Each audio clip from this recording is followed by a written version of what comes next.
बिस्मिल्लाहिर्रहमानिर्रहीम अस्सलाम वालेकुम। Welcome again to my channel English grammar fun and a very warm welcome to my class. आज का ये जो लेक्चर है ये उन बच्चों के लिए तोहफ़ा है या उन लोगों के लिए तोहफ़ा है जो लैंग्वेज पे अबूर हासिल करना चाहते हैं, जो मुस्तकबिल में प्लान कर रहे हैं राइटर बनने का, जर्नलिस्ट बनने का। क्योंकि इसमें आज हम लैंग्वेज का जादू देखेंगे कि किस तरह से अल्फाज मीनिंग में इजाफ़ा करते हैं, किस तरह से अल्फाज हमारे माइंड में एक मैप बनाते हैं, इमेजरी बनाते हैं। तो आपने लेक्चर को एंड तक वॉच करना है, कोई भी पार्ट स्किप नहीं करना। आज का लेक्चर जो बेसिकली हमारा है फ्रेज़ के बारे में। फ्रेज़ क्या होता है? It is group of word. Again मैं पिछले एक दो प्रीवियस दिनों से बता रहा हूँ फ्रेज़ के बारे में। प्रीवियस मैंने इसके बारे में लेक्चर्स दिए हैं।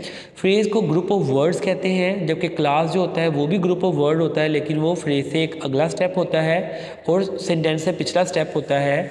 फ्रेज़ में ग्रुप ऑफ वर्ड्स होते हैं, लेकिन इसमें प्रॉपर सब्जेक्ट और वर्ब नहीं होता। नाउन आप जानते हैं किसी भी शख्स, चीज़, जगह, किसी आइडिया या ख्याल का नाम जो है ये नाउन होता है। तो आज हम देखेंगे कि नाउन को किस तरह से हम नाउन फ्रेज़ के साथ रिप्लेस करके उस सेंटेंस के मीनिंग को मॉडिफाई कर सकते हैं। जैसे फॉर एग्ज़ाम्पल यहाँ पे लिखा हुआ है रिवर। रिवर जो है एक नाउन का नाम है, लेकिन अगर मैं उसमें कुछ और वर्ड्स ऐड कर दूं, a deep and rushing river, ऐसा दरिया जो बहुत गहरा था, जो बहुत तेज़ चलता था। तो सिर्फ रिवर कहने से मीनिंग नहीं बनता। रिवर कहने से एक माइंड में दरिया आता है।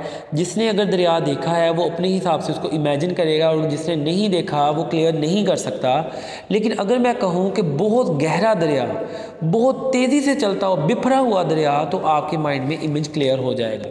नीचे एक एक्सरसाइज दी गई है, इसमें हम जादू देखेंगे। आज लफ्ज़ों का कमाल देखेंगे कि किस तरह से ग्रुप ऑफ वर्ड्स जो है वो मॉडिफाई कर सकते हैं किसी भी सेंटेंस को। तो नाउन फ्रेज़ के बारे में सबका जानना ज़रूरी है, ख़ास तौर पे 9th और 10th के स्टूडेंट्स के लिए बहुत ज़रूरी है, क्योंकि ऑब्जेक्टिव में 1 नंबर का क्वेश्चन आ जाता है नाउन फ्रेज़ का। तो इसको समझे अच्छे तरीके से।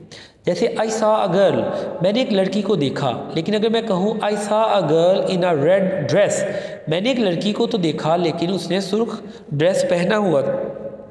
तो इस तरह से ये रेड ड्रेस जो है, ये सारे वर्ड्स मिलके उस गर्ल को मॉडिफाई कर रहे हैं। नीचे एक छोटी सी स्टोरी दी गई है, आपने बचपन से सुनी होगी कि कनिंग फॉक्स है और एक कौवा है, उसके माउथ में चीज़ का टुकड़ा है, वो कैसे उसे हथियाना चाहती है। तो उस स्टोरी को पहले पढ़ेंगे सिंपल तरीके से नाउन के हिसाब से, फिर अपने हिसाब से उसको मॉडिफाई करते हैं नाउन फ्रेज़ के हिसाब से, इस स्टोरी को इंटरेस्टिंग बनाने के लिए। जैसे अ फॉक्स सा a crow in a tree, तो इसको हम कह सकते हैं फॉक्स लोमड़ी, एक लोमड़ी ने दरख्त पे एक कौवे को देखा।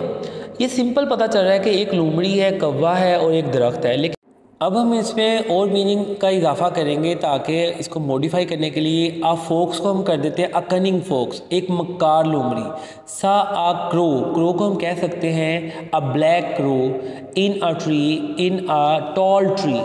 The crow had some cheese in its mouth, crow के मुंह में, कौवे के मुंह में चीज़ का एक टुकड़ा था। तो चीज़ को हम ये कह सकते हैं the crow had some delicious cheese in its mouth. ये मैं फाइनल नहीं कह रहा, आप इसको अपने हिसाब से मॉडिफाई कर सकते हैं और कमेंट्स में स्टोरी को मॉडिफाई करके आप बता सकते हैं। मैं एग्जांपल के तौर पे आपको बता रहा हूँ।